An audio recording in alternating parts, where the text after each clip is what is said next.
We are told that growing up means moving out, getting your own place, buying your own things, building your own life, separate from everyone else's. But young people today can't afford to live alone. Housing costs have skyrocketed while wages have stagnated. Meanwhile, rates of loneliness and social isolation have reached epidemic levels.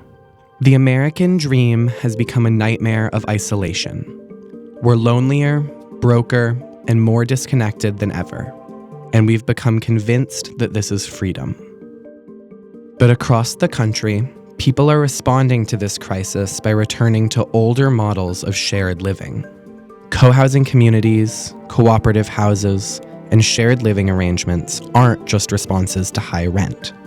They're attempts to rebuild the social connections that our hyper-individualized culture has eroded.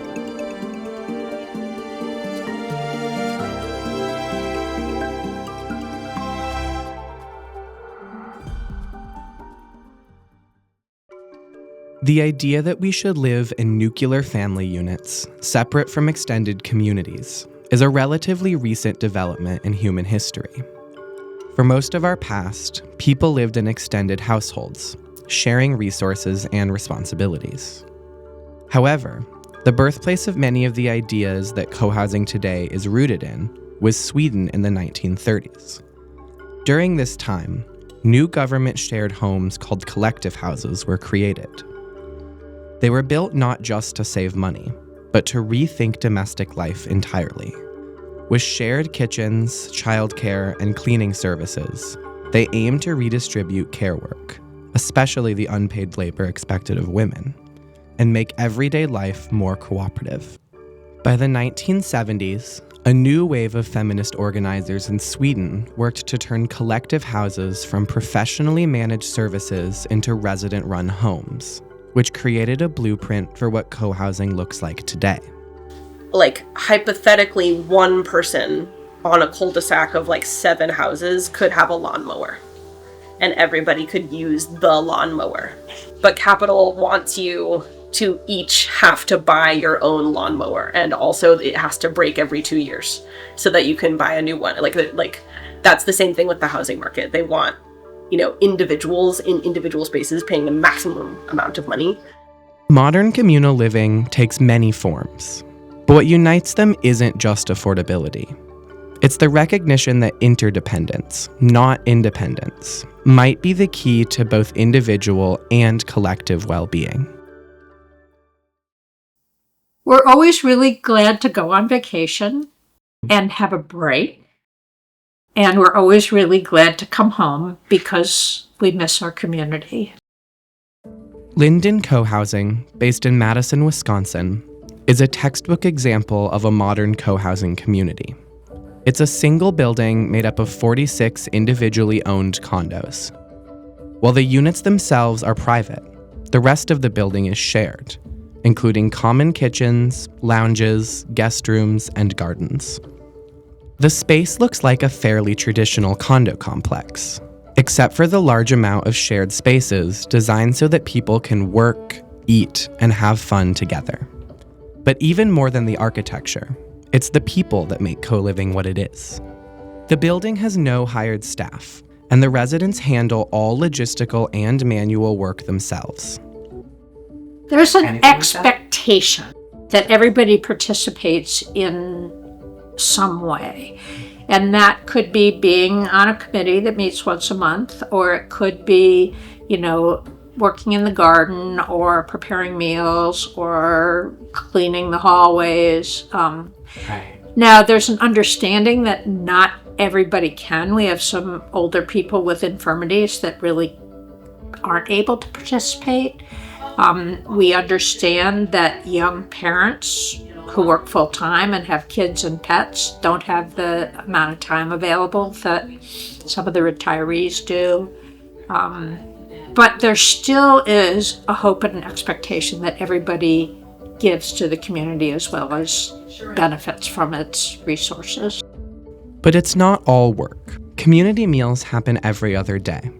Some potlucks, some cooked for the group, others cooked separately but eaten together. particularly for people who are living alone, I think having that ability to eat in community is really important way to make connection. Residents also share tools and appliances that would be costly to own individually. And shared guest rooms help those who have downsized from larger homes, which both saves money and builds community. We really like the fact that socializing is just easy. You just, go down to a meal or to a film that someone's showing or whatever. If you need eggs, you put out an email to the group and you get a lot of eggs. But co-housing doesn't work by accident. Running a building of this size requires huge amounts of logistical labor. I think there are people for whom having to make decisions as a group instead of just saying, oh, I want to plant this tree. Why can't I just plant this tree? It has to go through the garden group and then to the business meeting, and everything else is a real challenge. I think I knew that was going to be the case, so I don't find that super frustrating, but definitely it takes a lot of time and effort to be an active member of the community. So how do these decisions actually get made? Residents participate in committees that are broken down into different aspects of building management, such as cooking, cleaning, shared expenses, etc. Any issues are brought to those committees, who then bring them to the whole group at business meetings. First, ask everybody who is present at the business meeting to do a 5-finger vote, where this is, I love it. This is like, yeah, it's okay. This is, I'm not very enthusiastic, but I can live with it. And this is a block. If an issue is blocked by even a single person, the issue goes back to committee to see if changes can be made to help it become approved. If a second block occurs, then the group defaults to a 75% vote. But this almost never happens. The goal is broad agreement, not just majority rule. Despite this constant opportunity for community, residents can have their own space and spend as much time alone as they would like.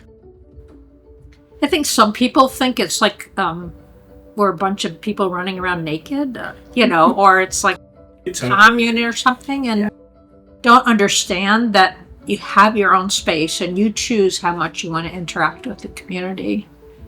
It's that ability to have your own space while also sharing community that keeps people in co-housing. It's not just the shared meals or the meetings. It's knowing that you're never truly on your own. Building communities like Linden doesn't happen overnight. It takes years and the dedication of many people, often much more than traditional housing. Ravens Crossing, a co-housing community in Sydney, British Columbia, took 5 full years to go from idea to reality. Creating it also took a huge financial commitment. Some residents paid millions of dollars beyond their condo costs to fund shared amenities like solar panels, industrial kitchen equipment, and expansive gardens. But these amenities benefit everyone equally, even those who couldn't contribute extra funding. This challenges conventional housing, where purchasing power dictates access to amenities. The community faced a potential challenge early on, one that's echoed by many conventional co-housing communities. Condo ownership means that legally, any owner can sell to anyone, at any time, with zero community input. This means that theoretically, members could sell off their units to the highest bidder, with no thought behind whether or not the person would integrate into the community. But despite this worry when the community was being developed, it has not been a major issue. This has shown the group that their values aren't protected by contract. They're protected by culture. What keeps things together isn't a rulebook. It's shared commitment, renewed daily by everyone who lives there. Not every group can afford consultants, wait 5 years, or raise millions. Ravens Crossing and Linden show what's possible with time, money, and ongoing support. But there are other ways to build community: faster, cheaper, and more accessible. Sage House is a duplex in Los Angeles that has been reimagined as a co-living space. It houses 10 people, including one in a studio building in the back. It's smaller, more informal, and more flexible than purpose-built communities like Linden or Ravens Crossing. And that's exactly the point.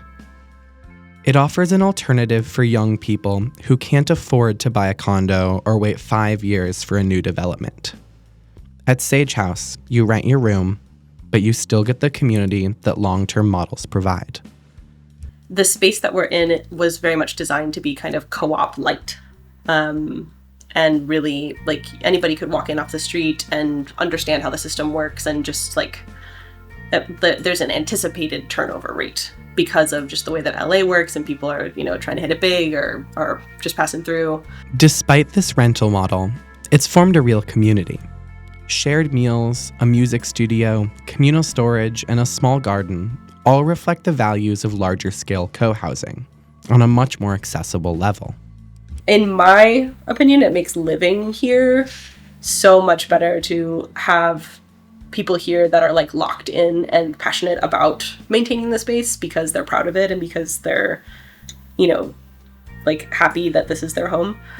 Rent at Sage includes a pooled fund used for bulk groceries, household improvements, and shared events. We all pay a portion of our rent into a communal pool of money.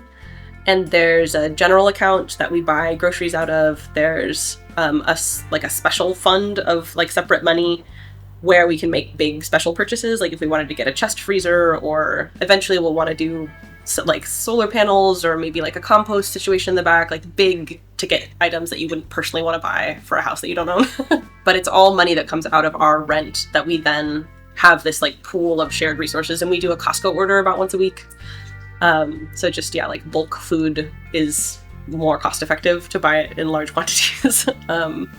Like if you go to the grocery store and you live solo in an apartment, absolutely everything in this country is portioned for 4 people minimum.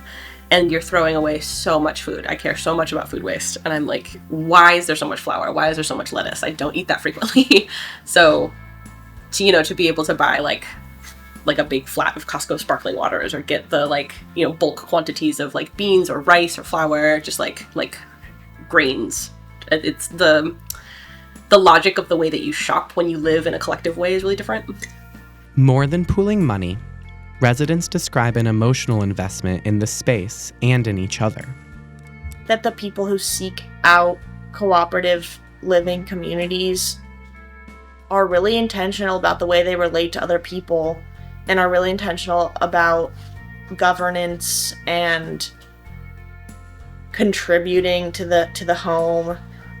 It's not just like this constant focus on like achieving success in the world. It's like there's other things that are important in life, and those are the things we focus on more, and like we create this like solid base for each other. Sage House shows that community doesn't require permanence or ownership. Even short-term spaces can be rooted in shared values and make room for people at different life stages.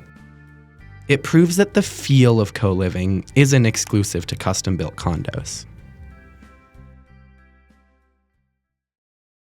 Another challenge of a home in a city full of busy professionals is that no one has time to keep track of chores, groceries, or shared responsibilities.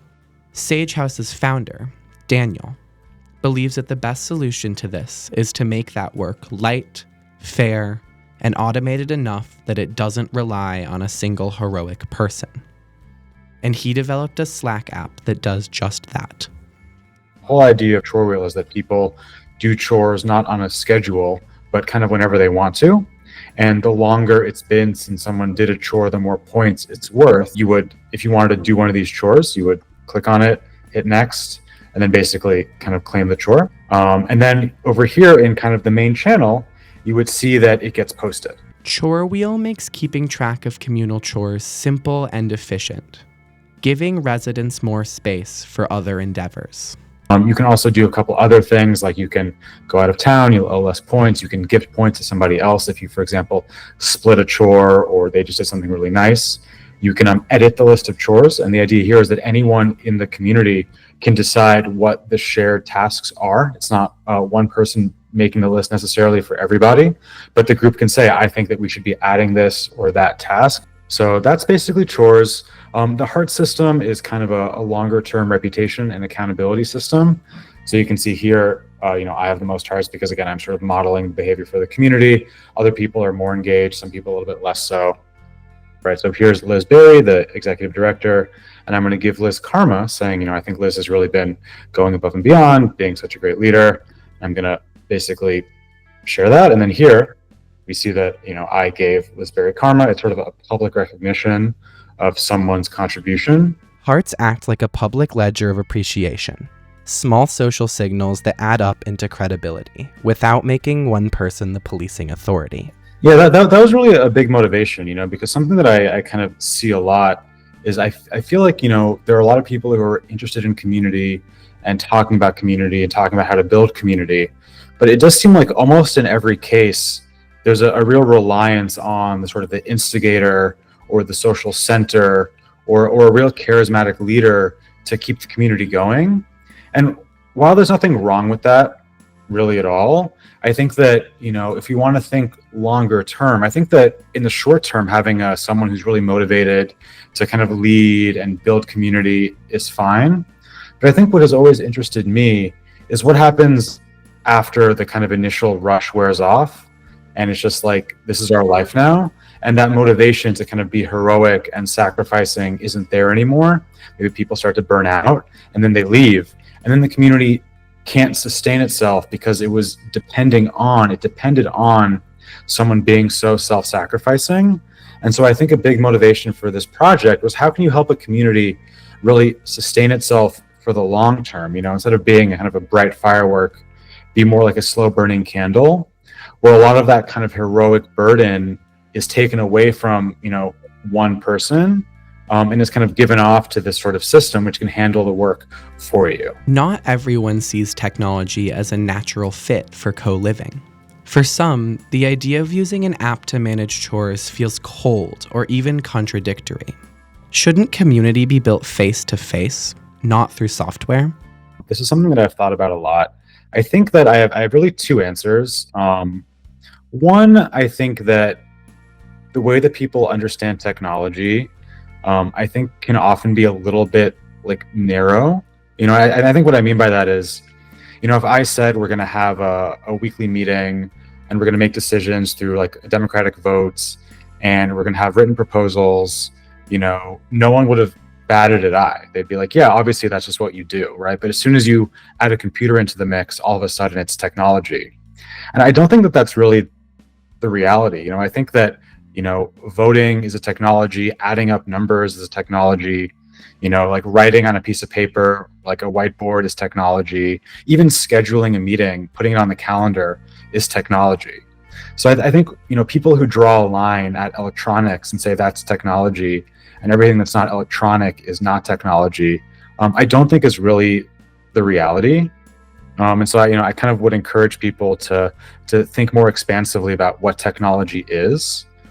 That said, on the other hand, I really am very sympathetic to people who kind of want to retreat from technology, because I do think that the tech industry over the last 10 years has really broken so many promises to us.